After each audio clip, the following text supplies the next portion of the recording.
Hello, my name is Dharma Bodhi. I'm the spiritual director of Dharma Inc. and I'd like to give a brief teaching on integration practice, its importance and how we do it.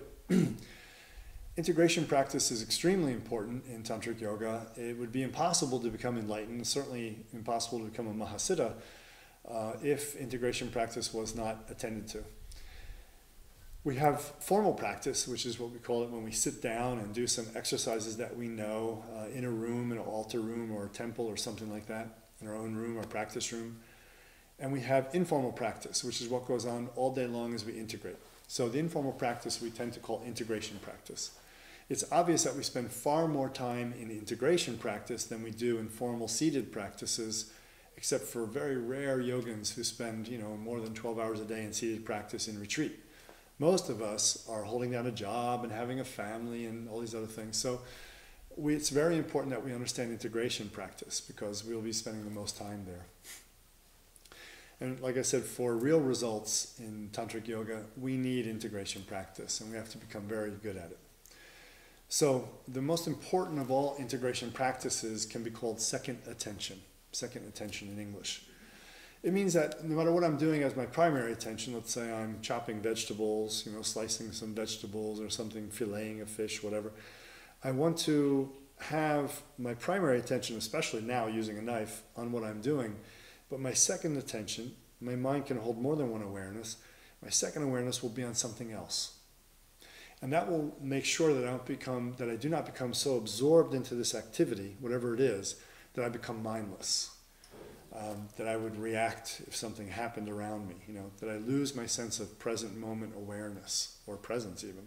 So I want to use the second attention as an anchor to keep me in my situation, because our mind is so easily distracted. Our energy moves out so easily, isn't it?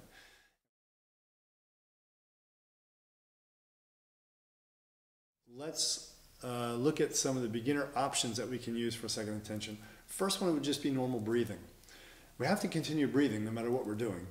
So as long as I'm maybe even like here, I'm giving a talk about how to use second attention, my own second attention could be on my breath. I can be aware of the breath coming in between sentences. I can be aware of the breath flowing out through the words, while my primary attention is on teaching actual second attention. So this could work. So all day long, awareness on your breath as a second attention would be great. And sometimes it could move into a primary attention if you had a moment where you're just sitting in repose for a minute or 5 minutes waiting for something. Who knows, you're at Social Security office and you're waiting online or something. It can move into the primary. But this is a great second attention because it has to go on all the time and usually won't interfere with thinking and other things like that. The next one I'd recommend too is, again, it could be with breathing or without, is this red sphere in the lower area.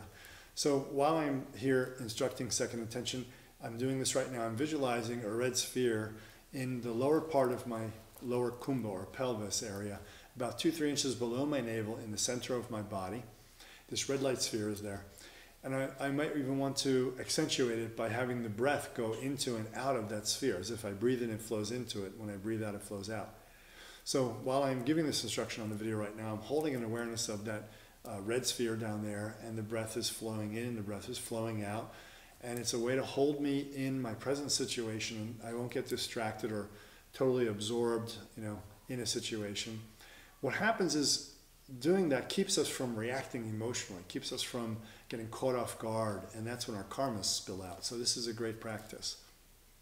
So in the beginning, when you hold a second attention on like a visual of a red sphere in your base and the breath going in and out, it may make you feel a little bit more like you're acting like a robot, like you're a bit like, okay, as you go through your emotions.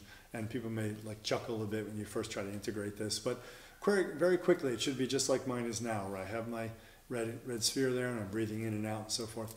You don't have to have an obviously spiritual look, like people who do this kind of thing. You can look very normal and fine while you practice everything in Tantric Yoga. You don't have to speak slowly and not blink and stare, okay? So second attention won't make you be weird like weird spiritual people. Now, the normal breathing is the first one, the red bindu or red sphere in the base. We can breathe in and out as a second nice beginner one we can use because it's simple, You do want to try to feel it more than just see it though. You want to try to feel these things. You want to feel the breath more than just know that you're breathing, okay? The next one, which was given to me when I was 12 years old, which is just a wonderful practice. I started practicing Hatha Yoga at 7 years old, and by the time I was 12, I was getting into the meditation aspects. And one of my teachers gave me this brilliant integration practice of relaxing your face, relaxing your shoulders, and relaxing your belly. And just to rotate your awareness all day long through relaxing your face, relaxing your shoulders, relaxing your belly. And it's been with me forever. It's a brilliant practice. We can get tense, we can get a little bit uptight. The shoulders can rise up. The face can get a little bit like this when you're a little overly concerned. Your belly's in. You have to go, oh yeah, right, ah. And everything just relaxes. And that's really fantastic. So the physical cues of relaxing the body are one type of second attention that is really wonderful. What goes with this type of tension like this is an over-concentration, or some kind of emotion like anger in the shoulders and the tightness in the belly. So there's often an emotion that goes with it. So when you relax the face, when you relax the shoulders, when you relax the belly, don't forget to relax the emotion and the story that goes with it to produce the emotion, right? So the physical cueing of relaxation in integration practice, we can cue ourselves to remember to relax every 5 minutes. It's a great cue. No one sees it. It's not like this, No one sees it. You just let go a little bit. You relax into yourself a little bit. But you also sense any kind of emotional story that you're running, either consciously and overtly or subtly, and you relax that as well. Take the cue of relaxing the body to let go of the emotion. We know we can't have a strong emotion without a strong body contraction. That's one of the truths in Tantric Yoga. So if we relax the body, we have an opportunity to relax the crampy energy of the emotion and allow your virtuous nature to come out again, or at the very least to be present in an unruffled way. Yeah? Okay, so relax those three areas, face, shoulders, and belly. Then the other thing to do is you can just mentally check your energy state all day long. This is also a very good practice, foundation practice in Tantric Yoga, as well as a second attention.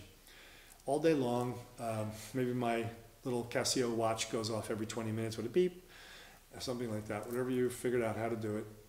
And you check your sensation. You check, what is my energy state?